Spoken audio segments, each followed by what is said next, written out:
Good afternoon on what is a grey, overcast but mild day. It is Wednesday the 9th of February, back in the Read Nook with cat who is not ours, and of course a nice hot cup of tea and a big pile of parcels to work my way through.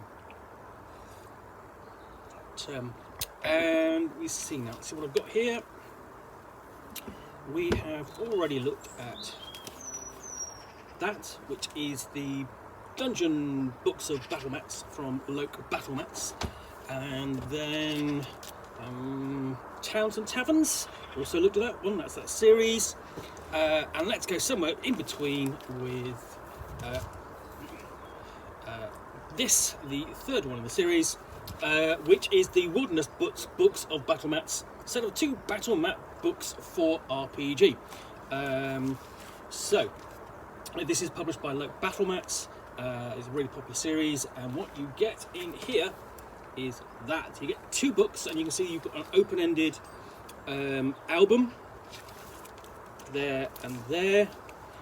On the back you have this basic description of what's in book 1. Let's move that out of the way, and then book 2, and then essentially there's the idea of how you can use them, so which I will show you in a moment. And this comes courtesy of my friend Neve, who's kindly lent me all of the Loke BattleMats series that I've been doing an unboxing of here.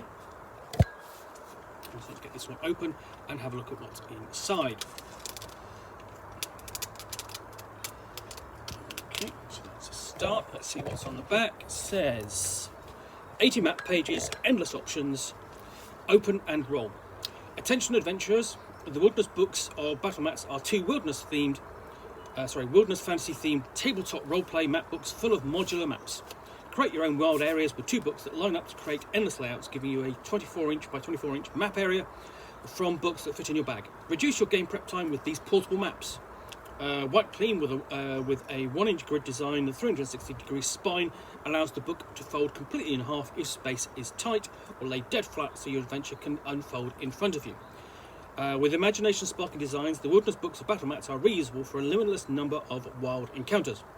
With perilous forest paths, stormy coastal inlets, expansive grasslands, icy tundra, and deserts, the wilderness is waiting for you. So it's over to you. Roll for initiative. So, as you can see, you've got all these options on the back, and then you have individual sections like that or like that, and you can use those as they are on their own or together, and then you can combine the 2 books. So you've got a large playing area like that. So that's just a complete coastal cove with a fortification there. Let's see what's inside. Now, as I've said before, I'm not entirely happy with the editing on that back cover. So really could have done with somebody going over that for the publisher. But there you go, that's just me as an editor talking. So these slide out easily enough. So that's volume 1, and got a bigger you've got a bigger idea of what's inside these 60 or so maps. And it says, open roll, 40 white clean battle mats. The wilderness extends to the horizons, filling your senses with anticipation and excitement. This unforgiving land is home to terrors and treasures in equal measure for those bold enough to explore its ranges. From the sprawling grassy hills right up to the snowy peaks, this land covers vast distances and many challenging environments with a climate of adventure. Will the party be equal to this wild world? The Wilderness Book of BattleMats Volume 1 contains 40 white clean pages of modular maps which can be used individually across both pages of the book or lined up with the maps in Volume 2 to create epic map areas. So we open up with double page jungle, plain and simple grassland, or indeed essentially bowling ball green, if you will. So you've got a rougher terrains with some there. So open paths.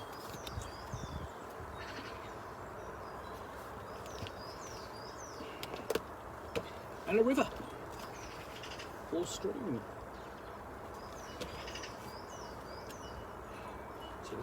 So more the paths broken up by rocks with more with either a strange flowers or some strange kind of magic pattern or something like that. They're going to be flowers, of course, but you could interpret it that way. So they're sort of ripe for encounters or ambushes. And we even have an actual chasm crossing there, complete with a classic log, fallen tree, which probably won't hold their weight for very long. Pool networks or swampish territory there. Perhaps a little too blue, probably need to be a bit more brackish or brown water, but we have a small fortification.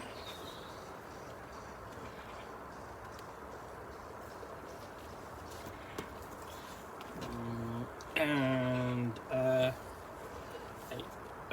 lagoon or coastal area just off the shallows there. That's interesting. That's an interesting addition. A forest area which has clearly been logged, and that opens up. You've got a wider open area leading to a large dead tree trunk there.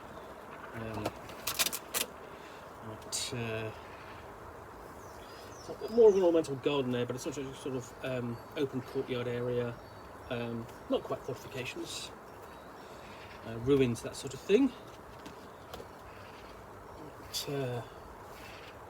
Basically a rocky area, potential cave entrances, and Arctic or tundra, hilly area. We've got just a stretch there of snow. Open sea.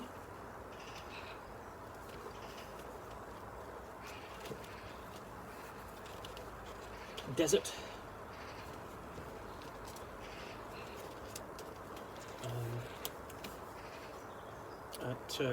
Rocky terrain in desert. Just basically. And basically more rocky terrain, but with a lava flow. So that's in book one. So just to see what's in book two. Slip that out, and so you've got the same on here on the back. Again, you've got the showcase of the maps. For the benefit, basically what can I see, what can I use in here, and let's just see whether I can line up something interesting here.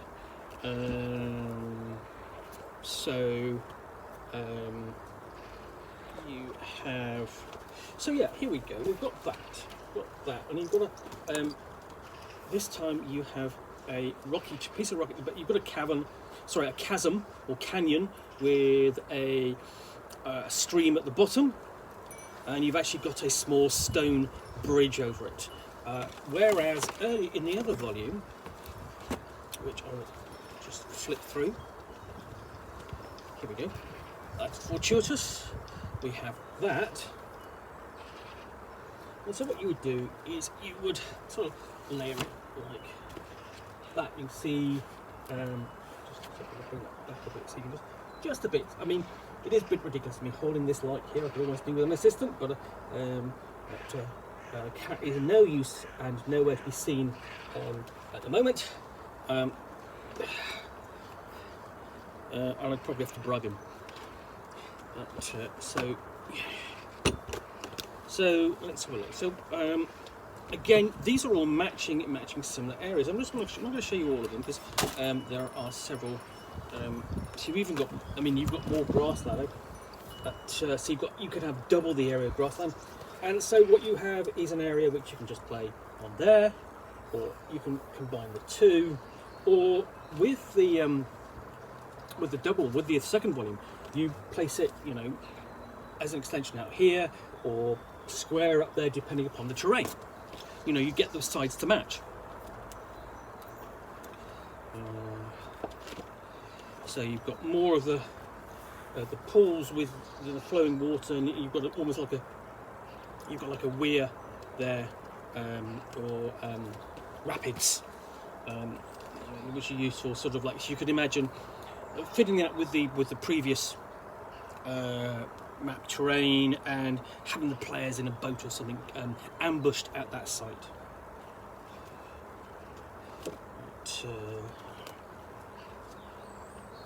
So yeah, you've got the cove there, and you can combine that with the castle area at the top. You know, really there's lots of options in here to build interesting terrain features. Then you've got a series of rocky islets, and in some ways these are actually because these are sort of not quite as interesting or as intricate in their design. I mean, what I mean is sort of like they're not built up or anything like that. There's a lot more flexibility in how the referee or game master can use them. You know, they can double up for a lot more than, rather than if you've got a room or a dungeon section or a town, then there's less you can do with them. But here they're a bit more flexible because they're more generic in their design, and more of these go together, I think, than with the others. So anyway, that is the Wilderness Book of BattleMats from Loke BattleMats. Let's put this away. So that's correctly. So yeah, as you can see, it does the sort of like double-ended. This is upside down. I think properly.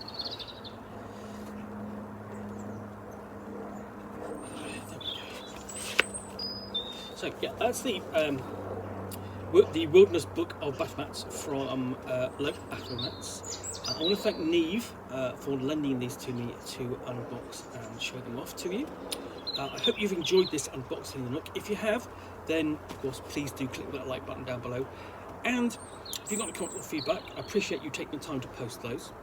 And lastly, if you want to be alerted to yet more unboxings in the Nook, where you will see me out here with a parcel and a book or game, or as it turns out, gaming accessory, which I will unbox and chat about to the best extent of my knowledge for roughly 2 minutes or so.